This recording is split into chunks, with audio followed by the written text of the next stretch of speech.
see, man will never part with his money. Money is nothing but a printed facade, is what money is. How can we run out of money? There is no running out of money. All that topic was raised because of gold and silver, because people are convinced that we're backed by gold and silver. No, we're not. We have this propped up economy, right? It's like this. If I am the person who prints the money, but there's no real gold or silver to measure it against, rather, I don't measure the weight of my money against gold and silver, but I measure the weight of money by way of defense and a control mechanism, certain mechanisms in control, not by gold and silver, then I can never run out of money. And if money gets short within the populace, it doesn't hurt me to print more and to throw some away. Those who control money control who has power to consume certain resources.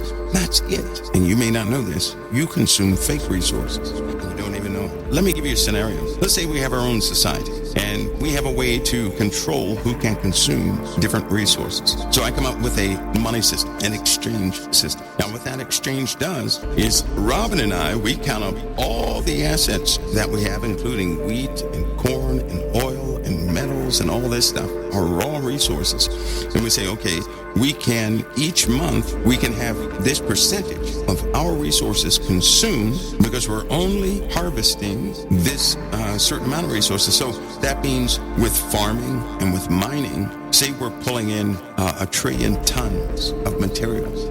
That means over the course of a month, each month we pull in 1 trillion tons of material. So then each month we've decided we're going to let out 3/4 of that material. And that's our cap. So in order to stay functional, in order to keep extracting and giving so that everybody can have their portion, we put a cap on what they can get, which is 3/4 of what we harvest they can have. But with a society, you have to control who can have what. And so we come up with a financial system. Now with a financial system, all it does is it controls the money aspect of it. We'll put out, based upon what we mine, we're going to put out so many notes, and we're going to write that in a ledger. Now with those notes, we're going to break it down into different denominations, and some of it's just paper, whatever the case may be. But this limits, no matter what the public does, they can only have 3/4 of what Robin and I produce. So we develop another system. Somebody else in the system develops another system, and they control who can have what amount of money. So they do this by a work and reward system. You guys follow me? I'm describing an actual system that's in play right now. So we have this work and reward system. So the harder you work, the more you can earn. The more you can earn, the more you can have. So those people put in charge of each business that controls what people earn, they're the ones Robin and I talk to a lot. And we determine what class of people can have what. So they set up subsystems to manage the workflow. Now again, let me recap. That means Robin and I, we're responsible for pulling resources out of the earth. Out of those resources, we're going to let 3/4 of those resources go to the people. We do that so we never run out of resources. Now somebody comes up with a financial system so that people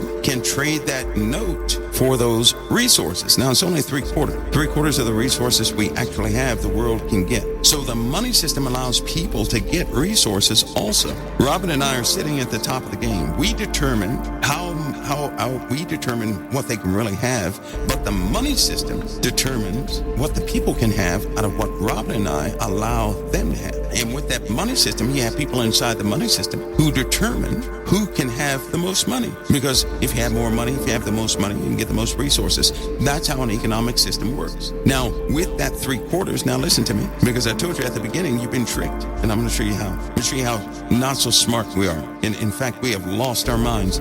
So initially, we mine the resources like oil, like corn, right? Crops and stuff like metals and things like that.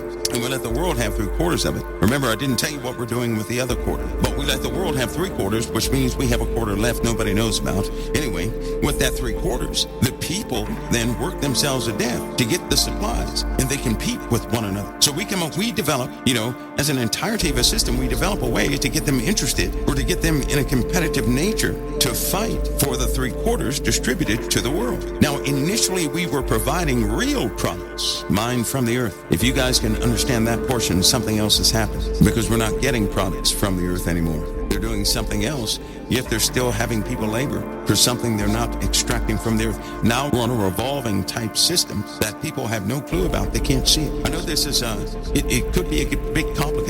Listen, the world can have 3/4 of its materials forever. If everybody if they got the good job out there. Now remember, Robin and I, we're still giving everybody else 3/4 of what we harvest. We're keeping 1/4 behind for ourselves.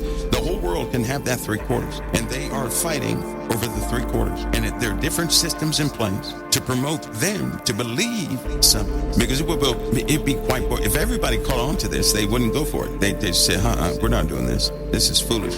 But with the 3/4 of materials, we come up with something called money, a note, that they can exchange for the inventory that we have given for public consumption. And they fight to get their resources between each other. And businesses pop up and they make, stuff out of the resources we give them, and they trade those resources for money. Like a computer is a crafty way to take sand and metals, to shape it in a specific form, to get you to buy it, and then you give the company your money, your portion of your materials, you give it away for that computer. Now they come up with pricing and everything else to make the market fair. It is not fair. It costs about $8 to produce a computer. You buy for $4,000. Anyway, they trade that off so you get your portion of resources. Now, they've cheated you big time. The whole system is messed up, and it can never go back to normal the way it was initially. Because initially, it can only work if morals were involved, if people were actually looking out for each other. But now, here's what they have done. They still harvest things from the earth. They still give that, a controlling party gives half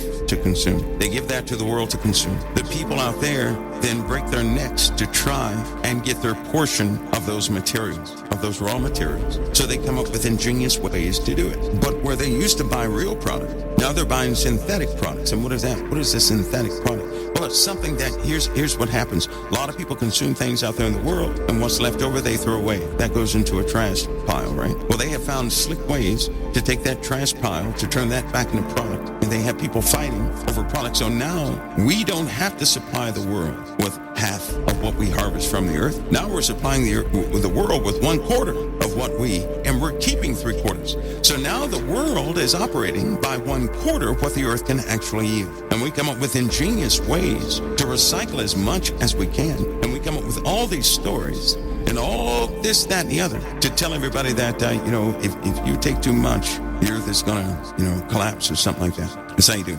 So anyway, when it comes to money, how can anybody run out of money? You're going to have money all the time, but you may not have product. Why? Because you have controlling parties that control the manufacturing or how they take these raw materials and turn them into usable items. You have other individuals that run that. You're going to have your money, you just won't have the product because it takes money to make the product. But the money it takes to make the product is not the money that you distribute among yourselves. It's a different type of money. It's a deal between the head boys that run populist control for the earth and that business and me and Robin, if we're the main guys in charge. Now, if anything were to happen to the whole system, me and Robin have we have the final say-so over everything because we're the ones that actually give the harvested materials to everybody else. They could not make money if we did not give them the harvested materials. Now that they're recycling, they need less and less of the harvested materials. Now, as they continue to recycle, the viability of those materials and wear down, because you can only recycle so much before you have nothing. You have to put it back in the earth. You're going to have money because money is not what you think it is. People have value. People hold value on money because, listen, if I were to hand you a box and I say, listen, this is a orange box. You keep this orange box and you'll never suffer. So you're living your life and you have this orange box and you go to eat. Oh, you have an orange box. You can eat. You go to buy medicine. Oh, you have this orange box. You can go take your medicine. So long as you have that orange box, you're good to go. But then I have a gray box. Now the gray box means you don't even have to show anybody the orange box. If they find out you have the gray box, everything is yours, but nobody ever shows a gray box. But if you don't have a box at all and you go somewhere to get something, oh no, we can't give this to you. You don't have a box. You go to eat, you're starving. Well, you don't have a box, you can't eat. You go to get medicine. Well, you don't have a box, you can't get medicine. And you begin to feel the pain and the sting of hunger and the pain of sickness. And you say, oh my Lord, I've got to get a box. So the most important thing in your life becomes getting your hands on the box. And security, your life security becomes that box. You know that you're okay if you have that orange box, and you're not okay if you don't have a box at all. So what you do is you formulate your life with a thought in mind, and you say to yourself, above all things, I must have that box. Because now listen, that means you can't even sleep if you don't have a box. You're going to panic. because you're going to feel like your life is over without that box. You're going to feel cut off from the world without that box. So the most important thing in your life becomes that box. That's how people in the world think about money. They can smile all they want. They can even say thank you to Jesus all they want. But in truth, their main security is in that box, or money. If they don't have any money and all their faith is put to the test, you're going to see a very different type of Christianity. You're going to see the do and die Christianity. Christians, they even smile so long as they have that orange box. But if they don't have that orange box, where are they going to get food from? How are they going to get medicine? What house are they going to get without the orange box? See, you have no passage into any of these kingdoms. Well, this kingdom without that orange box. And the people can't help you. Because if you don't have that orange box, they'll say, oh my goodness, I'm so sorry for your situation. But you don't have a box.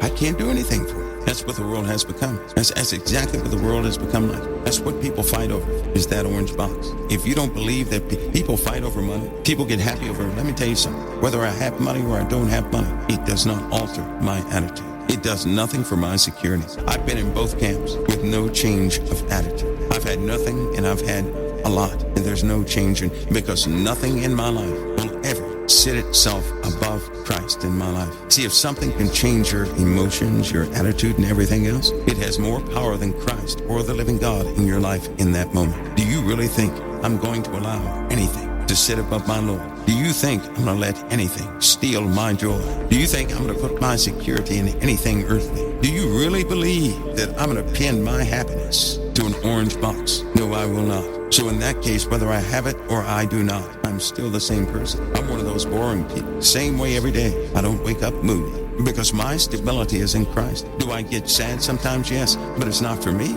I become sad when a person is about to be condemned because they rejected Jesus. All these other things do not make me sad. You know what? I see the world right now. They're deeply disturbed over money. That's going to become a real hot topic. We're out of money and pride. The people will get their money. They can give away as much money as they want. People can be loaded with money, but the product is going to be a bit low because certain products are in demand, certain products are not.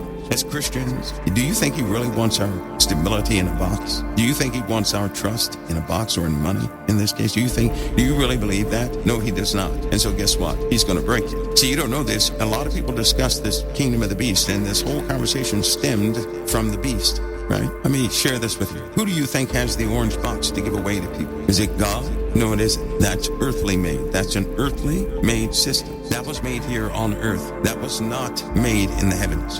So who do you think the controllers of the boxes are? That is the beast. Who do you think has had men to kill each other to get an extra box? Who do you think has caused men to seek vanities so they can attract people with boxes so maybe they can have more security? Their security is not within the living God. Their security is in money. Who do you think did that? It's not our Father in heaven. You know, we're in this world, not of this world. That's the scripture. But if you're not of this world, that means you're not moved by those things in the world. That means you don't live your life of the Spirit according to these things of earth. You're not to be downcast and countless because you don't have enough money or enough resources. It's what you have brothers and sisters for. Yes, I said it. You ever heard that term? Mi casa is su casa. My house is your house. So long as I have, how can you be upset? It'll get back to that. But people don't like that because they're greedy over the orange boxes. And the bottom line is they know that if they don't have that orange box, they have no power in these kingdoms. Money gives a person power in these kingdoms. You can be the best person on earth, the most moral and upright person on earth. That's not going to bring you a dime. You won't be able to get anything by how good you are. And believe it or not, the world's charity will run out on you. All you have to do is ask for something twice, and you just see how their charity works.